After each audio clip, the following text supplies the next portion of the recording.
I was scrolling through my messages one afternoon, casually sipping lukewarm coffee and half watching a rerun of some home renovation show in the background, when I noticed something strange. My phone had been quieter than usual all day. No memes from my younger brother. No overlong rants from my mom about the neighbor's barking dog. No random links from my sister trying to rope me into her latest side hustle. It felt too quiet. For context, I'm Cody, 28 years old, and the so-called responsible one of the family, which, in my family, basically means I pay my bills on time and don't cause drama. I have a stable job in IT, a decent apartment, and more than 3 working brain cells. That apparently puts me in the minority in my family. So, I opened the group chat, our glorified family command center, complete with daily chaos, minor guilt trips, and the occasional poorly edited birthday meme. Only it wasn't there. At first, I thought maybe I'd archived it by mistake or accidentally hit something I shouldn't have. But after a few minutes of searching, it sank in. I'd been removed. The Cody family group chat that had been active for years, where we planned holidays, shared updates, and occasionally argued over who left the freezer door open at mom's, was gone. My name had been removed like an expired file. Now, look, I'm not the dramatic type. I don't cry over digital chats or throw tantrums when someone leaves me on read. But this was different. This was my family. I stared at my screen for a minute, my brain juggling confusion, irritation, and that pit in your stomach kind of hurt. Did I say something wrong? Did I miss a birthday or offend someone without realizing it? I waited an hour, then another. Still nothing. Finally, I sent my sister Lauren a message directly. She was always the loudest in the group, both literally and figuratively, so if anyone knew what was going on, it'd be her. Hey, did the group chat get deleted or something? I can't see it anymore. The 3 dots popped up almost instantly, then disappeared, then came back. Then finally, her reply dropped in like a cold slap. No, we just took you out. We don't want your negativity anymore. That was it. No greeting. No explanation. Not even an emoji to soften the blow. Just a flat sentence that hit harder than I expected. I stared at it for a good 30 seconds, rereading it to make sure I wasn't hallucinating. Negativity? I racked my brain, flipping through recent conversations. I called out my mom for making a passive-aggressive comment about my job last week. Told my brother his conspiracy theory about 5G towers was nonsense. Said no when Lauren asked me to co-sign a loan for her friend's new wellness crystal business. Was that it? Was refusing to enable bad decisions now considered negative? I replied, trying to keep it civil. Can you explain what you mean? She didn't answer. Not right away. Not for hours, in fact. I watched Netflix, paced around, cleaned my already clean kitchen, checked my phone again. Nothing. The silence spoke louder than any response could. Eventually, she sent a voice message. I could already feel the eye roll forming before I even hit play. You're just always bringing the mood down, Cody. Like, we try to have fun in the group and you're always correcting people or being all realistic. It's draining. We just want to keep things light, okay? I wanted to laugh. Or maybe scream. Realistic? That's what this was about. I was being kicked out of the family group chat because I refused to play along with fantasy budgeting, MLM pitches, and groupthink nonsense. I didn't respond. Not then. I needed a minute. And then another. And then I started thinking. Thinking about how I'd been the one to set up that Netflix account 5 years ago, when Mom's old DVD player finally gave up. How I'd added everyone to my Spotify premium family plan because my brother complained about the ads during his workouts. How Lauren's phone bill had been on my plan since she blew through her data one summer and begged me for help. How even my dad's car insurance had my name on it because I got a corporate discount through my job and he just needed help getting it started. I'd never asked them to pay me back. Not once. I covered the bills every month because I could afford it and because, frankly, it felt like the only real way I stayed connected to them. Through support. Through usefulness. Through being the guy they could lean on. But apparently, that wasn't enough. Or maybe it was too much. I looked at all the monthly charges. The apps. The services. The shared passwords and auto-pay settings. I looked at everything they'd used, silently, comfortably, never once questioning where it all came from. And then I started wondering what would happen if all of that disappeared. Not out of malice. Not yet. But out of curiosity. I didn't do anything that night. I let the idea marinate. I slept on it, poorly. I dreamed of group chats filled with laughing emojis that didn't include me. of family dinners I wasn't invited to, of Lauren posting her wellness crystal business launch, and everyone heart-reacting while I sat on the digital sidelines, watching like a ghost. The next morning, I got up early and opened my billing dashboard. One by one, I reviewed every shared account, and I started making a list. Not of revenge, just a list. Netflix, Spotify, the family phone plan, car insurance, Hulu, the HBO account Lauren used to binge true crime shows. Even the Apple family sharing setup my dad used to back up his photos I'd never even seen. I sipped my coffee, eyes fixed on the screen. My phone buzzed. It was a picture from my mom. A family dinner. My brother, my parents, Lauren. Plates full. Laughter frozen in pixels. No caption. I wasn't invited. I wasn't even mentioned. And that was the moment something inside me started to shift. Not just sadness or confusion anymore. Something sharper. Colder. A quiet click in my chest like the sound of a lock turning. They didn't want my negativity. Fine. But they were about to find out what life looked like without my support too. And that was going to be very, very different. It started small, like most things do. A message here. A charge there. Nothing too dramatic. I didn't cancel everything all at once. That would have been too obvious. Too loud. No, I wanted to see how long it would take them to notice. How long they'd ride on the comfort I provided without realizing the ground beneath them had shifted. I started with the HBO account. Lauren texted me 2 days later. Hey, did HBO log me out? I was halfway through that cult docu. I left her on read. She messaged again. Can you resend the login? I think it glitched. Still nothing from me. A few hours passed, and then she wrote. Cody? It was the first time she'd said my name since the group chat removal. But I didn't bite. Instead, I quietly removed her device from the account and changed the password. That night, I got a passive-aggressive post on my Facebook feed from her. A meme that said, some people only help so they can control you. We see you. She didn't tag me, but it wasn't subtle. I rolled my eyes and kept going. The Spotify family plan was next. That one hit fast. A barrage of messages came in the next morning. My brother Josh went off first. Bro, what happened to the music? I was at the gym and suddenly I'm getting ads about toe fungus. I smirked. Are you still on the Spotify? I asked, acting dumb. Yeah, our Spotify, he replied. No, my Spotify, I said back. Y'all said you didn't want my negativity. I assumed that included my services. He didn't answer. Later, Mom chimed in with a vague, guilt-laced text. We're all a little surprised by your behavior lately. I don't know what's gotten into you. You used to be so generous. Used to be? As if that generosity hadn't carried the weight of their comforts for years. I didn't respond. I was getting good at silence. It wasn't about the money. Let me be clear. I'm not rich, but I'm stable. Cutting them off wasn't a financial decision. It was emotional. A slow detangling of the web I'd been trapped in for far too long. And the more I unraveled, the more I saw just how deep their entitlement ran. Lauren sent another message the following day, a wall of text this time. I just feel like you're being really unfair. Like, okay, maybe we didn't handle things perfectly, but kicking us off everything without a warning? That's messed up. You know Mom can't figure out tech stuff. And Dad's car insurance is under your name, remember? What's he supposed to do? You're punishing all of us just because you felt left out. Grow up. I stared at her message for a long time. Then I started typing. Then deleted. Then typed again. Deleted again. There was too much to say, and none of it would land the way I needed it to. So I left it. Let the silence speak. That night, I got a call from Dad. He rarely calls me unless something needs fixing. His printer, his laptop, a charger he thinks is infected. But this time, he skipped the pleasantries. Cody, I just got a notice that the car insurance is being canceled. What's going on? I sighed. I took myself off the plan. You took yourself off? Yeah, since it was my policy, and I was the one paying for it. Figured you could transfer it over now that you know. I'm not welcome. There was a long pause. I could hear his jaw tightening through the phone. This is over that group chat nonsense. It's not nonsense to me. Cody, don't be dramatic. You've always been sensitive. There it was. The classic deflection. My feelings being reduced to melodrama. I almost laughed. I'm being clear, not dramatic. You all made a choice. Now I'm making mine. He hung up without another word.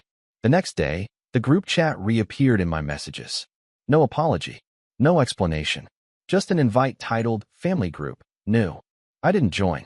Instead, I got a separate message from Mom. Honey, we miss you. Don't let a misunderstanding blow up the whole family. Blow up the whole family. As if I lit the match. As if they hadn't held the flame to the fuse and walked away.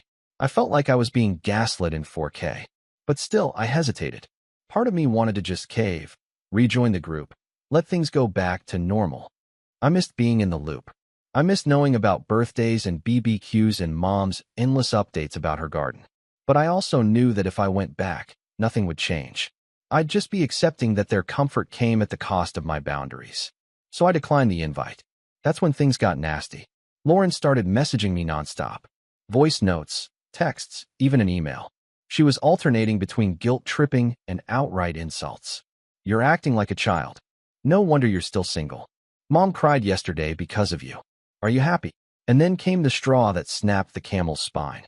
She posted a video on Instagram, just a story, gone in 24 hours, but not before a friend of mine screenshotted it and sent it to me. It was a clip of her talking to the camera, laughing with her friends in the background. Some people get a little bit of power and think they're kings. Like, you gave your family a few passwords, and now you think we owe you our lives? Get over yourself. You're not that important. She tagged it family drama and added a laughing emoji. I stared at that screen for what felt like hours. The sheer disrespect. The complete lack of self-awareness. I hadn't asked for groveling. I hadn't demanded anything. I'd simply stopped doing the things they took for granted. And still, they couldn't handle it. But the worst part? What really twisted the knife? Was a comment from Mom under the post. He's always been a little dramatic. He'll come around. My own mother. Publicly commenting like I was a toddler throwing a tantrum. That was the exact moment I made my decision. All the quiet steps I'd taken so far, the streaming cuts, the phone plan removals, the insurance changes, those were just appetizers. It was time for the main course. I logged into the phone plan dashboard. All 5 family members still on it. All using data, racking up monthly costs while complaining about my pettiness. One by one, I removed them. Josh texted me within 15 minutes. Dude, my phone's not working. No signal. Did something happen to the plan? I didn't answer. 30 minutes later, Lauren called from a new number. I declined it. Another hour, and Mom sent a group text. Not on any app, just good old-fashioned SMS. Cody, please call me. This is serious. We're trying to fix this. But it was never about fixing. It was about control. They'd never once said, we're sorry. Never once said, we see how we hurt you. Never once thought maybe they'd pushed too far. So I kept going. That night, I pulled up the Netflix and fully deactivated the profiles. Changed the name of the only remaining one to negativity, just for the poetic flair. I left the profile picture as a frowny face. I updated the Disney Plus login. Changed the password. Wiped the devices. Same with Hulu. I wasn't being petty. I was reclaiming. Still, the messages didn't stop. They escalated. Threats of legal action for canceling services. Accusations of holding the family hostage. Even a call from an unknown number that turned out to be my aunt, trying to mediate. That was the first time I cried. Not out of guilt, but out of this deep, hollow ache. I realized they were never going to see me. Not as a person, only as a utility. And I was tired of being a service provider masquerading as a son, brother, and uncle. I was done. But just when I thought they couldn't stoop lower, just when I believed the worst was behind me, I got a notification. A new post. Lauren again. This one not a story. A full grid post. Public. A picture of her and Josh and my parents, all seated at dinner. Smiling. Captioned. Some people remove you from their life because you make them feel too seen. We'll always have each other. I stared at the photo. Zoomed in. There, in the center of the table, was a phone. And on that screen, a paused Netflix show. Still logged in. Still playing. Still under my name. They'd found a workaround. They were still using me. Still pretending I didn't exist, but draining whatever access they could scrape from the corners. I clenched my jaw. It was no longer about group chats or accounts. It was about respect. And I'd finally reached my breaking point. I didn't sleep that night. I lay in bed, phone screen dimly glowing beside me, replaying that photo over and over. My family, seated together, laughing, faces lit by the glow of a TV screen, playing a show they were still streaming from my account. It wasn't even about the Netflix anymore. It was the symbolism.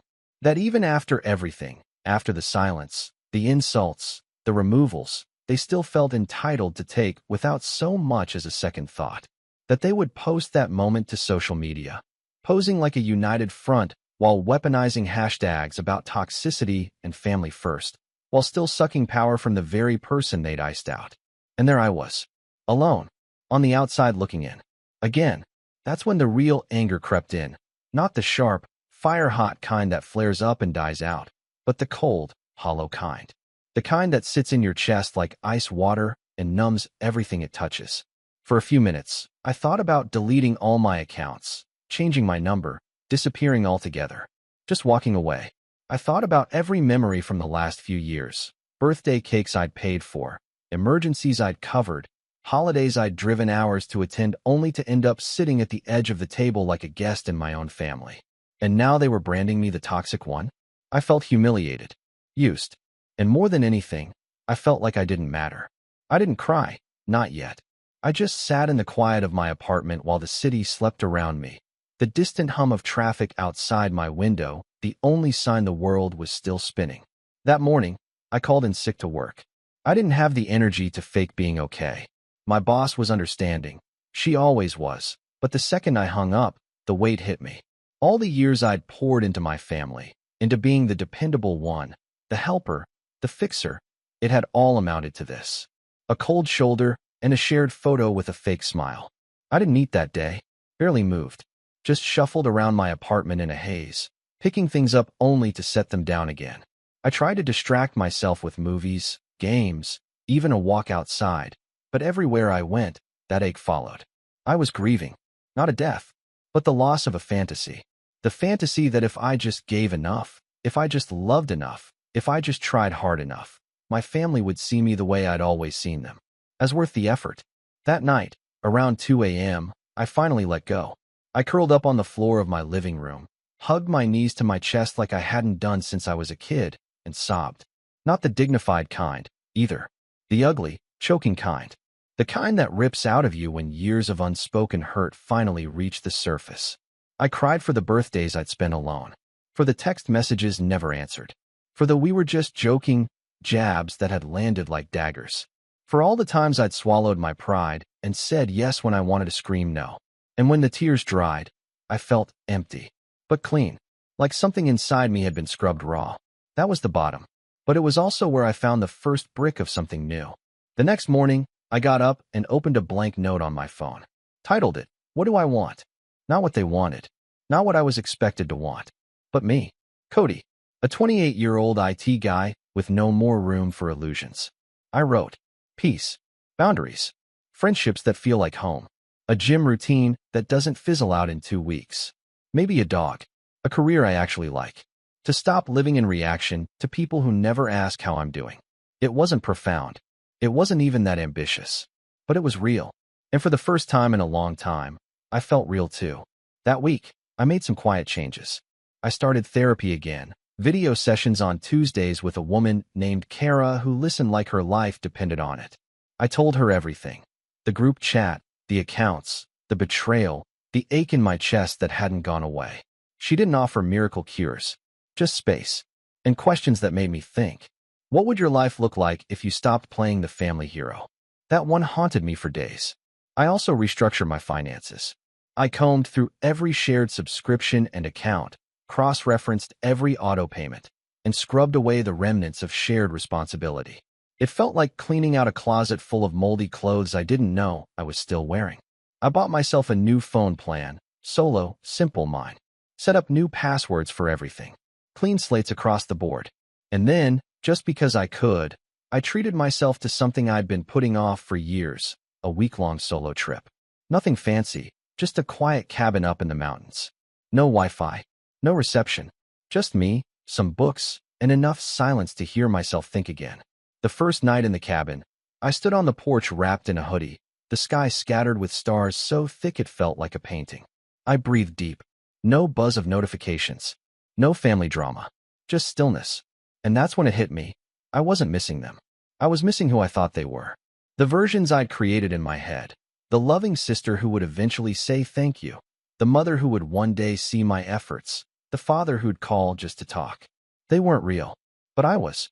And for the first time, that felt like enough. When I got back, I started making other changes too. I reconnected with friends I hadn't seen in ages, people who never made me feel like I had to earn my place in their lives. We grabbed coffee, swapped old jokes, and for once, I didn't feel like I had to pretend. I could be tired. I could be quiet. I could be me. At work, I applied for a position in a different department, one with more flexibility, better pay, and a manager who actually valued communication. I didn't think I'd get it, but 2 weeks later, I did. My new team sent a welcome email filled with emojis and exclamation marks, and for the first time in years, I didn't dread Mondays. I also finally joined that gym near my place. I went at night when it was quiet, tucked into a hoodie, earbuds in, slowly rebuilding a body that had carried too much stress for too long. I wasn't chasing a six-pack. I just wanted to feel strong again, capable, grounded. And slowly, something else started happening too. I began to feel lighter, like I'd been walking around with a weighted vest and didn't even know it. The absence of my family's constant noise didn't feel like a hole anymore. It felt like space. Space to breathe, to move, to grow. I wasn't rushing to fill it. I was learning to live inside it. But even as I rebuilt, the echoes didn't vanish completely. Every now and then, I'd get a text from Lauren, usually vague, sometimes hostile, sometimes sweet. "Hey, hope you're okay. You really hurt, Mom. I miss how things used to be." I didn't respond, not because I hated her, but because I knew nothing had changed on their end. They wanted access, not accountability. Reconnection without reflection. And I wasn't interested in reopening wounds that were finally starting to scar over. But then, a month after the trip, something happened that shifted everything again. A certified letter arrived in my mailbox. No return address. Inside, it was a copy of an invoice. A car insurance bill. Overdue. With my name still listed as the primary policyholder. And in the bottom corner, scribbled in ink, a note. "You can't just abandon your family. There are consequences." No signature. No name. But I knew who it was from. I held that paper in my hand, jaw tightening. My fingers trembled, not with fear, but with a cold, calculated resolve. They weren't done. They still thought I was bluffing. Still believed I'd fold. Still thought they could reach into my life, pull strings, make demands, and I'd cave the way I always had. But they were wrong. Because I wasn't the same Cody anymore. Not the fixer. Not the doormat. Not the background character in my own story. And I was done playing nice. Getting that letter, not just the invoice, but the message scribbled at the bottom, flipped a switch in me. Not in a dramatic, movie montage kind of way. More like someone slowly turning a dial. It didn't explode. It simmered. Boiled under the surface like a pot I'd left on low heat for years. You can't just abandon your family. There are consequences. Not a plea. Not remorse. A threat. That's when I knew. They didn't see what they'd done as wrong. They didn't view me stepping away as a boundary. To them, it was betrayal. Me saying no for the first time in my adult life was an act of war. So if that's how they saw it, fine. I'd give them a war. But not the kind they expected. No screaming matches. No confrontations. No petty Instagram stories or call-out posts. I'd already done the emotional work. I wasn't looking for revenge just to feel better. I was looking for something quieter, sharper, something that made a statement so clean they couldn't twist it. Something they'd feel for years. And that's when the real planning began. I started by pulling every single account and service that had ever been tied to my name. I'd done this before in a surface-level way when I was cleaning house, removing them from Spotify, Netflix, the phone plan. But this time, I dug deeper. Credit reports, address history, online logins, shared emails from 5 or 6 years ago that I'd long forgotten. And I found a lot. Turns out, I'd been the foundation for more than just family entertainment. Lauren's PayPal account still had my old email linked as a recovery. Josh's Twitch subscriptions still going through a backup debit card I'd given him in college just in case. Dad's car insurance, the one I thought I'd removed myself from, still active under my name, just with their payment method temporarily patched in. Even Mom's phone's Apple ID was still listed under a family sharing plan I'd set up back when her phone kept glitching and she'd beg me to help. I started collecting everything. Screenshots, statements, emails, every digital thread that tied us together. I stored them in a private Google Drive folder labeled simply, Reset. Then came step 2. I called my bank and got a new card number. Not just for my main debit, every account, every savings, every backup. I restructured all the automatic payments and transferred my balances to a new personal checking account under a separate bank. Next, I called my car insurance company. After about 40 minutes and 2 transfers, I finally got to someone who could see the legacy data. Sure enough, my name was still the primary on my dad's vehicle. It had never been properly transferred, just duct taped on top. I filed a formal disassociation request, sent in my ID, made them confirm, on the record, that I held zero legal or financial responsibility for that policy. Can I ask what happened? The woman on the phone said. Just cleaning up, I said. Long overdue. Once the paperwork was filed, I got a call. Unknown number. I let it go to voicemail. It was my dad. You think you're clever? You know how much hassle you're creating? This is your family, Cody. You don't just wash your hands and walk away. I saved the voicemail, uploaded it to the drive. Then I filed a report with the FTC's Identity Theft Division, not because my identity had been stolen exactly, but because it had been used, exploited without my knowledge, extended in ways I never consented to. The agent on the phone was incredibly helpful. Told me I wasn't the first person to go through something like this with family. Walked me through every step of freezing my credit and flagging past authorizations. I also set up two-step authentication on everything. I mean everything. If someone tried to access an old Hulu login or recover an email I hadn't used since 2016, I wanted a ping. I was done leaving doors unlocked. Then came the real power move. I remembered something Lauren had bragged about last year at Thanksgiving, that she'd finally gotten approved for a new apartment thanks to having good credit from being on Cody's stuff for years. I hadn't thought about it at the time, but now it clicked. I pulled my full credit report from all 3 bureaus, scanned every line like I was decoding a message. And there it was, a utilities account in my name, opened 3 years ago, address not mine, Lauren's building. She'd used my name and social without asking. Probably thought she was doing me a favor, or maybe just figured I wouldn't notice. I filed a dispute, reported the account as unauthorized, froze my credit, flagged any attempts to open new accounts. Within days, she got a notice that her power bill was being terminated pending verification. She texted me in a panic. Why is my electricity being messed with? I'm going to lose my lease. I didn't respond, but I took a screenshot. Then, just for good measure, I called the leasing office of her building, told them my identity had been used on a utilities account tied to a unit there, sent them the FTC report, asked them to flag my name in the system and remove me from any leases or linked accounts. That's when the second wave hit. My mom texted, "Why is Lauren saying she might lose her apartment? Did you do something? Cody, be honest." I finally replied, "I'm cleaning up anything that was created without my consent." Her response was short, "You're destroying this family." I just stared at it. No, I thought, I'm just not letting it destroy me anymore. But I wasn't done yet. Because revenge wasn't about watching them squirm. It was about making sure they couldn't do this to me or anyone ever again. I went fully nuclear in the cleanest, most professional way possible. I drafted a cease and desist letter. Formal, polite, airtight. I stated that I no longer authorized any member of my immediate family to use my name, credit, identification, or payment information for any purpose. I cited the FTC complaint number, the filed disputes, and included a list of known accounts I'd flagged. I sent it via certified mail, each letter signed and time-stamped. They couldn't say I didn't warn them. Then I filed a change of address form for myself. Not because I was moving, but because I knew they'd memorized my old addresses. I was done getting random bills forwarded to me by accident. I even created a new personal email, one I didn't give to anyone but a few close friends. The old one, I scrubbed it off everything important. Let it sit there like a trap, waiting for someone to try something. But I didn't isolate myself. Not this time. I started reconnecting with people who saw me. Not out of obligation, but because they wanted to. My friend Marcus, who'd once said, "You always show up for everyone. Who shows up for you?" He started inviting me to game nights again. My old roommate Sam and I started meeting for weekend hikes. I even joined a local tech meetup group. Gave a talk.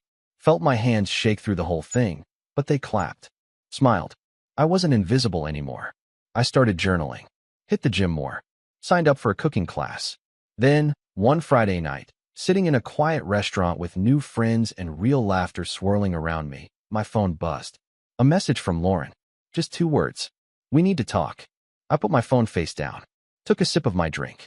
because I already knew what she was going to say. She'd finally hit a wall she couldn't climb using my name, and she was about to learn what consequences really looked like. The message sat on my phone like a stone at the bottom of a lake. "We need to talk." I didn't respond. Not out of spite, not anymore. Just clarity. Because at this point, I didn't need to talk. Everything I needed to say had been said, with boundaries, with silence, with paperwork. But I knew it wasn't over. That text was just the first crack in the wall they'd built, the one where they painted themselves as victims of my pettiness, while still trying to siphon from the very life they pushed me out of. 3 days passed. Then a voicemail. Then another. Then my mom tried calling from her landline, the one she used only when she really needed to be taken seriously. I let them all go to voicemail. Then came a message from Josh. "They're freaking out, dude. Lauren's getting hit with fees. Mom's saying her Apple ID won't sync. Dad's insurance lapsed. Can you just fix it, and we'll figure it out later?" No apology. No ownership. Just fix it. They still didn't get it. But fate, it turns out, has a way of stepping in when you're quiet enough to let it. It started with a call from the leasing office of Lauren's apartment. They were following up on the FTC complaint. The utilities bill had been flagged, and they'd begun reviewing the lease applications. They discovered Lauren had submitted additional documentation, a cosigner letter using my name and a fake signature. Identity fraud. It didn't take long for that to spiral. The electric company opened their own internal case. Her services were suspended until a verified identity could be confirmed. And when she tried to explain, they asked for documentation, proof of relationship, proof of consent. She had nothing. That's when the messages started pouring in. "Cody, I'm literally going to lose my apartment. Please, I didn't think it was that big of a deal. You're being cruel. You're ruining my life over utilities. Are you proud of that? I made one mistake. One. And now I'm being punished for it like I'm some kind of criminal." I didn't answer. I didn't have to. Because shortly after that, she was contacted by someone else. Not me. Not my lawyer. The fraud department. "A routine inquiry," they said. "Nothing formal, just yet." But she panicked. And she made her first real mistake. She tried to blame me. Said I used to help with everything, and probably forgot I gave permission. But the agent had the cease and desist letter. The FTC complaint. The recorded dates of when I'd flagged everything and removed myself from all associations. Her story collapsed before she could finish it. And that's when she did something I didn't expect. She showed up. At my building. I was walking back from a grocery run when I saw her sitting on the bench near the front doors, wearing oversized sunglasses like that somehow disguised the desperation in her body language. I paused. Not out of shock. Out of choice. I had every reason to keep walking. But some part of me, not forgiving, but ready, walked over. She stood when she saw me. "Cody," her voice cracked. "Can we talk? Please." I said nothing. I messed up. I know I did. I thought it wasn't a big deal. I thought it was just, I don't know, normal. Normal to use someone's name to open accounts and lie on legal documents? I asked. My voice was calm. I wasn't angry anymore. Just tired. She looked down. I didn't mean for it to go this far. But it did. She nodded slowly, eyes glassy. "I'm scared." I sat beside her. Not close, just enough. "You should be," I said. "Not because of me, but because of what it says about you that it took this much damage for you to feel something." "I was hurting too," she said quietly. "Mom and Dad, they always expected you to fix things. And I knew if I asked, you'd say no. So I didn't. I just did it anyway. That's not an excuse. That's a confession." She nodded. "I'll tell them the truth. About everything." That surprised me. "I won't fight the utility complaint," she said. "I'll pay whatever I have to. Just don't press charges. Please. I can't handle that." I stared at her for a moment. And in that moment, I saw her not as the enemy, not even as the sister who had manipulated and guilt-tripped me for years, but as a deeply flawed, frightened person who was finally staring into the mirror she'd spent her whole life avoiding. "I'm not going to the police," I said. "Not unless you force my hand." Relief flooded her face. "But I'm also not your safety net anymore," I continued. "This is the last conversation we'll ever have if you try to pull me back into the mess. Do you understand?" She nodded, said thank you, tried to hug me. I didn't return it. Then I stood and walked inside. The next week was a cascade. My dad's insurance lapsed officially. He had to start over. Mom's iCloud was locked pending identity verification. She lost access to half her apps and couldn't recover her password without my backup number, which no longer existed. Josh's phone, which had quietly remained on my old plan even after I'd removed him, was fully disconnected due to non-payment. Apparently, he'd been riding off a billing delay. One by one, the dominoes fell. They hadn't believed I'd actually walked away. But now they had no choice but to face a world where I no longer buffered the consequences of their decisions. The fallout was mostly quiet. A few more angry texts. Some veiled Facebook posts about family betrayal and being stabbed in the back. A rant from my mom's friend to her friends about kids these days and their selfishness. But I didn't respond. Instead, I sent one final message. A group email addressed to all of them. Subject line, closure. I've chosen peace. I hope one day you choose it too. Until then, this is the end of my involvement in anything tied to any of you, financially, digitally, or otherwise. I have reported all misuses of my name and accounts to the appropriate agencies. Any further violations will be pursued legally. I wish you all healing, but I won't be a part of the damage anymore. Cody. Then I archived the thread, blocked their numbers, set up email filters, and I moved on. 6 months later, I stood in my new apartment, smaller, but brighter, warmer. There were photos on the wall now. My friends, my hikes, a dog I'd adopted named Finn who snored like a tractor and refused to sleep anywhere but under the couch. I cooked my own dinners, laughed with people who never asked me to pay for anything more than my share. I was invited to a birthday party and didn't feel the need to bring an expensive gift to prove my worth. I started dating. Slowly. Honestly. No baggage dragging behind me. I didn't miss my family. Not really. Because I finally understood something I should have learned a long time ago. You don't owe loyalty to people who weaponize your kindness. And sometimes, walking away isn't revenge. It's survival. It's freedom. It's finally choosing yourself. And for the first time in my life, I did. I wasn't the villain for walking away. I was just the first one brave enough to stop pretending it was love.